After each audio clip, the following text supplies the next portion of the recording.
नमस्ते, मैं सेरा gym centre की ओनर बैलेंस सेंटर की ओनर बात कर रही हूँ।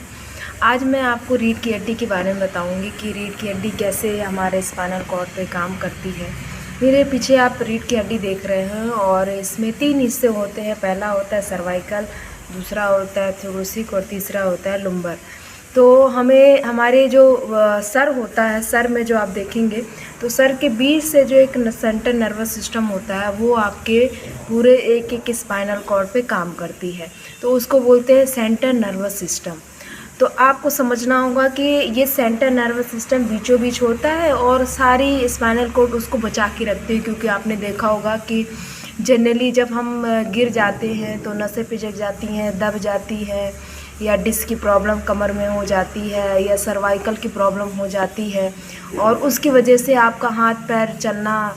जो है, सर्कुलेशन होना कम होता है और हमेशा दर्द बना रहता है। तो जो मूवमेंट होने की प्रक्रिया है, जो मूवमेंट नहीं हो पाता है, तो वो इस तरीके से जो है मूवमेंट रुक जाता है। और आप देखोगे कि ठंड का सीज़न बढ़ रहा है, ठंड के मौसम में ये समस्या उभर कर ज़्यादा आती हैं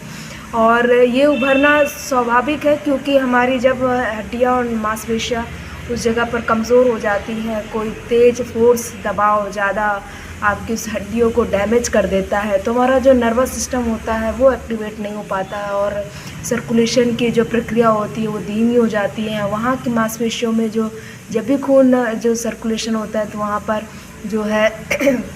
खून का डिसबैलेंस होना या गाढ़ा होना और वहाँ पे स्वेलिंग, दर्द होना, काफ़ी हाथ मूवमेंट नहीं होना या पैर उठने जो होते हैं वो मूवमेंट नहीं होता, पैरों में कई लोगों को सूजन आ जाती है और चलने में प्रॉब्लम होती है, सीढ़ी चढ़ने में प्रॉब्लम होती है, नीचे बैठकर टट्टी पेशाब करने में भी दिक्कत होती है। तो ये हमें समझना होगा कि जो हमारे 3 ये हिस्से हैं, तीनों का एक साथ जो है हमारा कैरोपैटिक जिसको बोलते हैं, तो कैरोपैटिक हमारे रीढ़ की हड्डी का कर्वेचर भी बनाती है और जब इसमें एक्यूप्रेशर जाता है तो ये सारी जो नसें हैं जो साइड साइड से निकली हुई, इसको बोलते हैं कत्ती जोड़ियाँ नसें, और ये आपके ऑर्गन से जुड़ा होता है, जिसके कारण आपके सर्वाइकल में आप देखोगे कि आँख, नाक, ब्रेन, मुँह, दाँत, गर्दन का हिस्सा और कंधा जुड़ा होता है। और थोरैसिक के हिस्सों में आप देखोगे कि हार्ट है, पित्ताशय है, लीवर है, स्टमक है, पैनक्रियाज है और किडनी है। ये सारी चीज़ें जो है थोरैसिक के वर्टिब्रा में जुड़ी रहती हैं। और फिर आता है निचला हिस्सा, तीसरा हिस्सा होता है लुम्बर। तो लुम्बर के हिस्सों में आप देखेंगे कमर का हिस्सा है, सैक्रम हिप बोन है, जहाँ पूँछ वाली हड्डी आप इसको बोल सकते हैं। और इसके बाद जब आप देखेंगे पैर का हिस्सा, घुटने से लेके नीचे तक तलवे का हिस्सा और यूट्रस, ब्लैडर और आपका प्रोस्टेट ग्लैंड जो होता है, ये सारी चीज़ें लुम्बर के हिस्सों में जुड़ा रहता है। तो मोस्टली कहाँ पे ज़्यादा प्रॉब्लम होती है, तो आपने देखा होगा लुम्बर के हिस्सा जो होता है, यहाँ पर आप देखोगे कि लुम्बर का जो हिस्सा होता है यहाँ पर, और ये इस तरीके से यहाँ से प्रॉब्लम ज़्यादा जो है होना शुरू हो जाती है। और ये मोस्टली जो है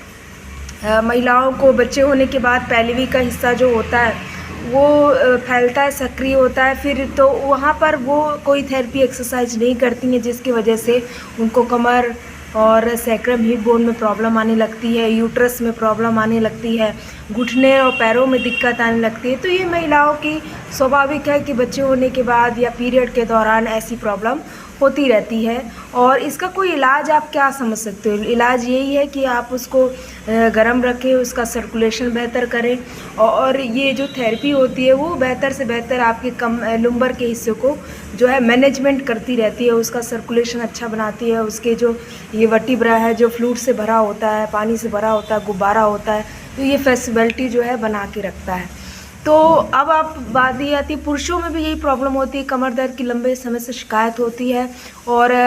जो प्रोस्टेट ग्लैंड होता है सेंट्रल नर्वस सिस्टम के द्वारा जुड़ा होता है प्रोस्टेट ग्लैंड, तो जो पेशाब जो है वो अंडकोश में रुकने लगता है और उसकी वजह से पेशाब रुक रुक कर आता है, जिसको ये बढ़ती उम्र में जो पुरुषों की समस्या है, लगभग भारत में अगर देखा जाए तो लगभग जो है 50 से 70% जो है ये प्रॉब्लम उभर कर आती है बढ़ती उम्र में, जिसको प्रोस्टेट प्रॉब्लम बोलते हैं। और ये जो है पहले ज़्यादा उम्र में होती थी, 50-60 की उम्र में शुरू होती थी, अब जो है घटकर 30-40 की उम्र में ये प्रॉब्लम होने लगी है, जिससे शुक्राणु की कमी होती है और जो है प्रोस्टेट ग्लैंड में जो पेशाब होता है वो रुक रुक कर आता है, एक फोर्स के साथ नहीं आ पाता है। और जो है ये सारी प्रॉब्लम जो है लुम्बर के हिस्से से शुरू हो जाती है। और पैरों में दर्द होना लंबे समय तक बैठे बैठे काम करने की वजह से हो जाता है। 10 घंटे हम बैठे बैठे काम कर रहे हैं या खड़े होकर हम 10 से 12 घंटे लगातार काम कर रहे हैं, तो ये सारी चीज़ें जो आप देखेंगे कि स्पाइनल कॉर्ड है ये आपके प्रभावित होती रहती हैं डेली रूटीन में। तो इसका डेली का लैक्टिक एसिड पदार्थ हमारे खून में सर्कुलेशन में बढ़ जाता है और ख़ासकर ठंडियों में सबसे ज़्यादा होता है। तो ठंडियों से बचाव करने के लिए जो थेरेपी कराई जाती है, हम लोग जो थेरेपी कराते हैं यहाँ पर, ये नेचुरल होती है और इसका कोई साइड इफ़ेक्ट नहीं होता है। जितना ज़्यादा आप लेंगे उतनी ये हड्डियाँ विटामिन डी से भरी होंगी, इनका कैल्शियम नहीं ख़त्म होगा और ब्लड सर्कुलेशन अच्छा होगा, खून साफ़ होगा। और आपके जो हाथ पैर की जो समस्या होती है कि ये टाइटनेस होने लगते हैं, हड्डियाँ बहुत लचीली नहीं हो पाती हैं और दर्द हमेशा बना रहता है, तो ये सारी चीज़ें इससे दूर होती हैं। तो रीढ़ की हड्डी मानव शरीर की जड़ है और जड़ को जितना हम कहते हैं ना कि एक पौधे को अगर हम खाद पानी डालते हैं तो वो जड़ बहुत मजबूत होता है, बहुत बड़ा पेड़ बनता है, फूल होते हैं, पत्तियाँ नई टहनियाँ हमेशा होती रहती है, ग्रोथ होता रहता है, फल होते रहते, ग्रोथनेस रहती है। तो वैसे ही हमारे शरीर में ग्रोथनेस बनाने का सबसे बड़ा कारण क्या होता है? Nervous system. तो हमारे स्पाइनल कॉर्ड को अगर हम डेली मैनेजमेंट करते हैं तो आप हमारी जो जड़ है स्पाइनल कॉर्ड और जो रीढ़ की हड्डी है मानव शरीर की जड़ है, उसको हमें पोषण देते रहना है, जिससे हमारा स्वस्थ शरीर बना रहे, इम्यूनिटी बहुत अच्छी बनी रहे, बॉडी टेम्परेचर बहुत अच्छा बना है, ब्लड सर्कुलेशन बहुत अच्छा बना रहे, जिससे आपकी लाइफ पावर जो है 100 साल तक अच्छा मैनेजमेंट, ये जो आपके पार्ट है, तीनों पार्ट है, वो अच्छी तरीके से चलते हैं। तो आपने सुना होगा बात पित्त कफ कैसे होता है, ये 3 हिस्सों पर ही बात पित्त कफ शुरू हो जाता है और इसको दूर करने के लिए हमें सेरेजिम की थेरेपी करना बहुत ज़रूरी है, जिसको बोलते हैं हेल्थ मैनेजमेंट करना। तो मेरा मानना है कि रीढ़ की हड्डी का मैनेजमेंट हर व्यक्ति को करना चाहिए, चाहे वो जवान हो, चाहे बुज़ुर्ग हो और चाहे बच्चे हों, क्योंकि बच्चों में भी ग्रोथनेस होती है, लेकिन बच्चों में आजकल वो ग्रोथनेस रुक रही है, चाहे मेंटल स्ट्रेस हो नर्वस सिस्टम के द्वारा या आपके थोरेसिक के हिस्सों में हो या लुम्बर के हिस्सों में है। तो ये हमें समझना होगा कि रीढ़ की हड्डी मानव शरीर की जड़ है और रीढ़ को अगर हम स्वस्थ रखते हैं तो आपका पूरा शरीर स्वस्थ रहता है, लंबे समय तक हम अपने शरीर को अच्छी तरीके से कंडीशन में चलाए रख सकते हैं। चलिए, थैंक यू, धन्यवाद। कल फिर हम कुछ अच्छी जानकारी के साथ आपके साथ मिलेंगे।